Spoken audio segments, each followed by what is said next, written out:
Your book is having a worldwide success and has been published in many languages and countries. What can you tell us about this? Well, first of all, thank you very much for bringing me to Italy, and it's wonderful to be here. And the response from people has been tremendous in Bologna, in Milan, in Rome, in Cesena. And it just shows that a lot of people are very interested in the subject of Bilderberg and secret societies. And yes, the book has been very, very successful. We have published in 74 countries. It has been translated into 49 languages. It's in 5 continents, so you can say it's very, very current. And again, Bilderberg Club, a secret society, can no longer hide behind the truth. Is it true that Hollywood is planning a movie on your book? It's very, very much so. In fact, not only are they planning, but we're in the midst of working on the script, which will be brought out as a Hollywood film in November 2011. It's a $120 million production. The veracity is going to be so-so, but the fact is that people will hear about a secret society called the Bilderberg Club, and the more intelligent of these people will obviously want to know more about who they are. And I think that's what the impetus is, to get people interested in what these people are, who they are, and what they do. What word would you consider the most appropriate to define the Bilderberg group? Sinister, I think, is a very good way to begin. Globalist is another way. Empire would be also a great way to describe it. You know, how would you feel if 120 of Italy's most beautiful people, or 120 of Italy's most famous movie stars or football players, decided to meet in secret in a 5-star hotel protected by special forces and secret service? Do you think the media, if they found out about this meeting, do you think that they want to find out what these people are talking about? I think the answer to that is yes. Yet when you have 120 of the world's most powerful people meeting under one roof, it seems that no one is interested about the comings and goings of this elite. And I think that's the best way to describe the conspiracy of the Bilderberg Group, or the Bilderberg Club, or the Bilderberg Society. 120 of the world's most powerful people, the masters of the universe, so to speak, the European and North American elite who meet and decide on the best ways to rule the planet. How can people be allowed to participate in the Bilderberg meetings? Who chooses the participants? Well, first of all, nobody can buy their way in. In other words, no matter how much money you have, unless you're invited, you don't participate.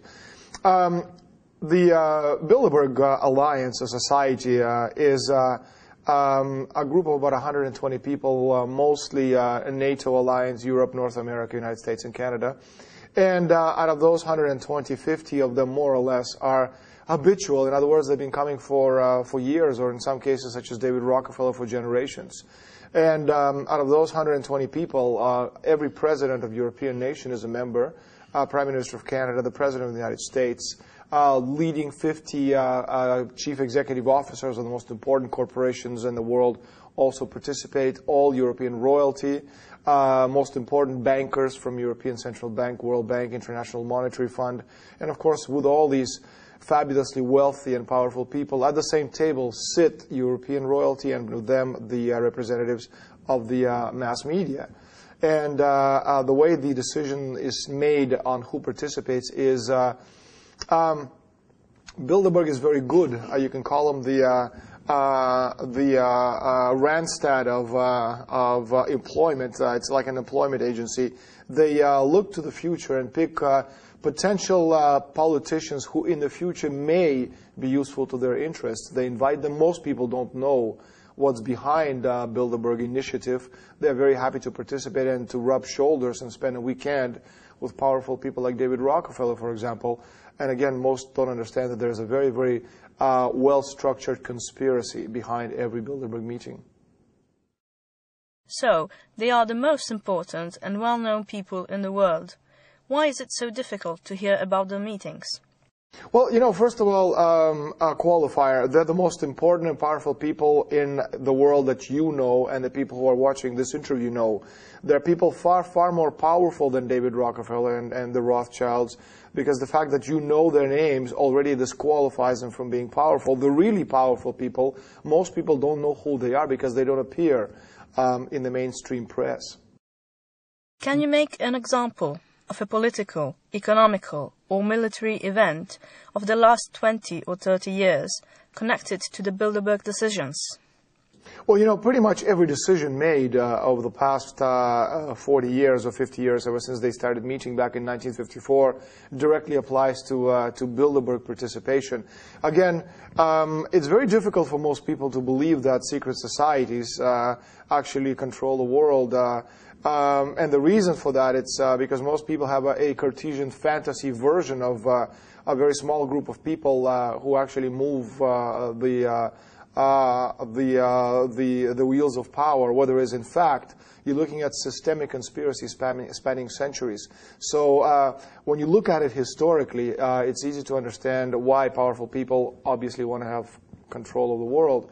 As far as the decisions are concerned, we don't have to go very, very far. For example, in 2002, in their meeting in Chantilly in the United States, Bilderberg has decided to push the oil price to $100 a barrel by the end of 2007. In fact, it hit $100 a barrel on the 2nd of January 2008.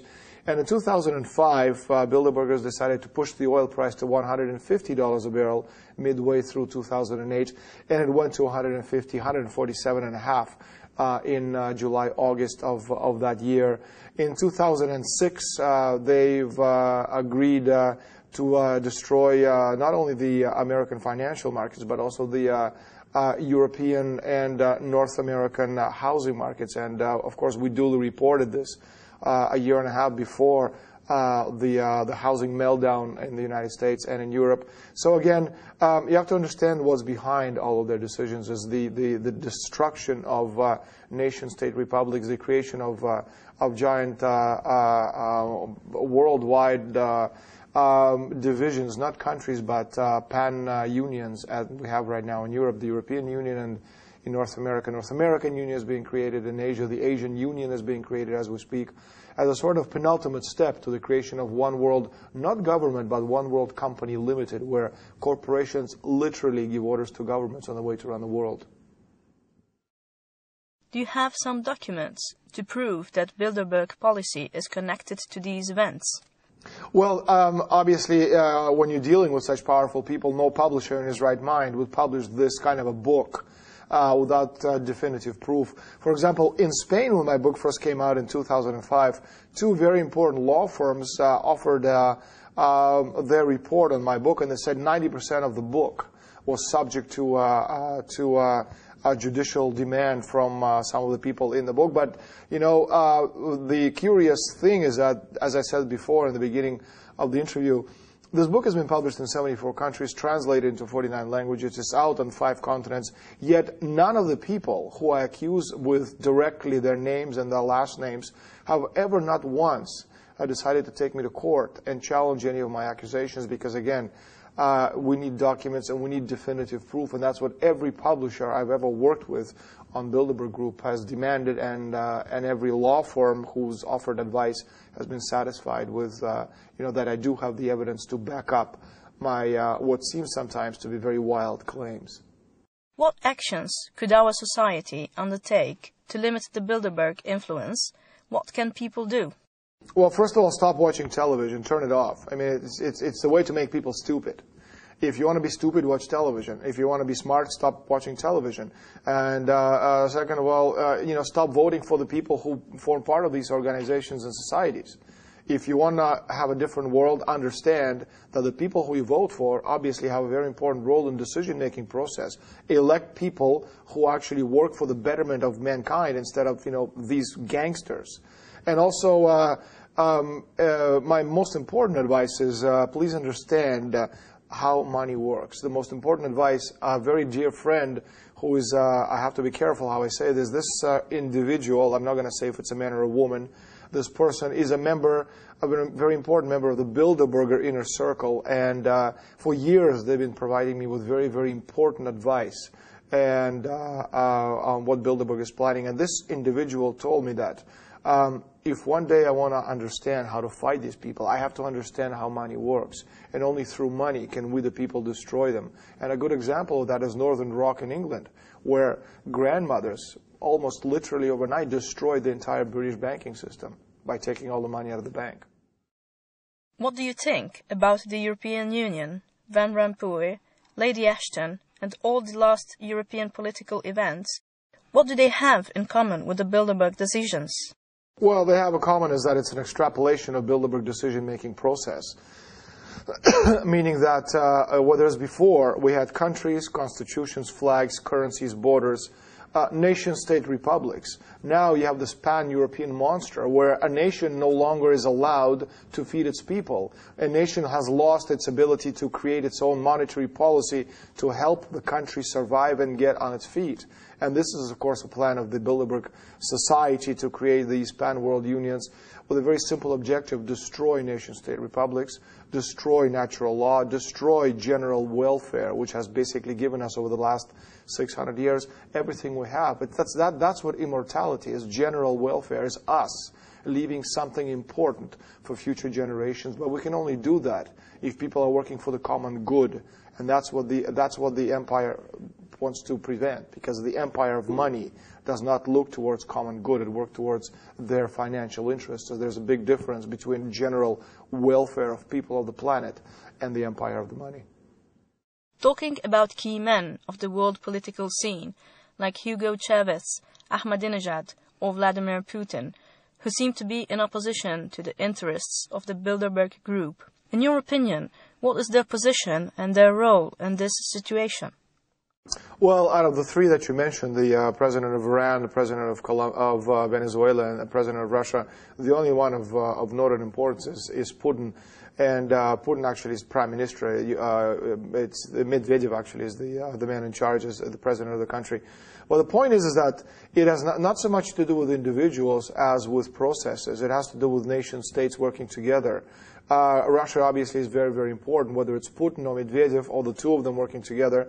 You have to make sure that the men leading Russia as a nation are there to fight against the interests of Bilderberg Group, which is one of the things that Yeltsin, when he was the president, obviously didn't do. He turned the country over to these people, and they almost destroyed Russia and the nation. And you have to understand that as long as Russia stands in the way of the Bilderberg Group and their allies, you will not have one world order or one world company, because I have Russia and China, both very different interests from the interests of the Bilderberg Group, which is, again, why they've been working so hard to destroy Russia.